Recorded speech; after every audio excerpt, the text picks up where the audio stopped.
आप एक बार बता रहे थे कि डायबिटीज़ प्रोग्रेसिव होती है, तो मैं ये पूछना चाहूँगा कि डायबिटीज़ प्रोग्रेसिव कैसे है?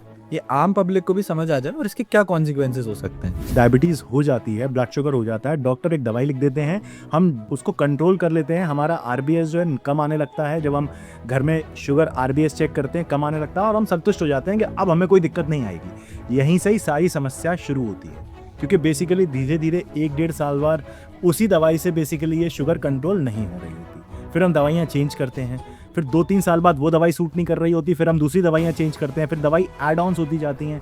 बेसिकली डायबिटीज़ एक प्रोग्रेसिव डिसीज़ है और हम ये समझें कि शर्करा मतलब शुगर है हमारे खून के अंदर और खून ऊपर से लेकर नीचे तक दौड़ रहा है।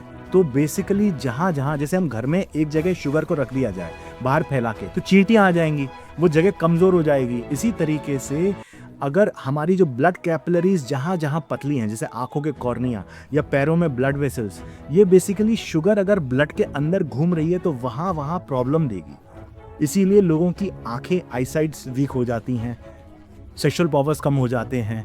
तो ये सारी चीज़ों के लिए डायबिटीज़ का सिर्फ दवाइयों से कंट्रोल करना is not the basic solution.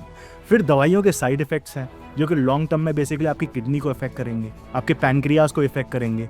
तो इनके लिए आपको कैसे भी करके अपनी डायबिटीज़ को दवाइयों के अलावा रिवर्स करने का सोचना ही चाहिए। आप सोचो कि सिर्फ 5-10 रुपए रोज़ की दवाई खा के आप ठीक हो रहे हो, आप ठीक नहीं हो रहे हो। आप अपने आप को बड़ी समस्या में डाल रहे हो।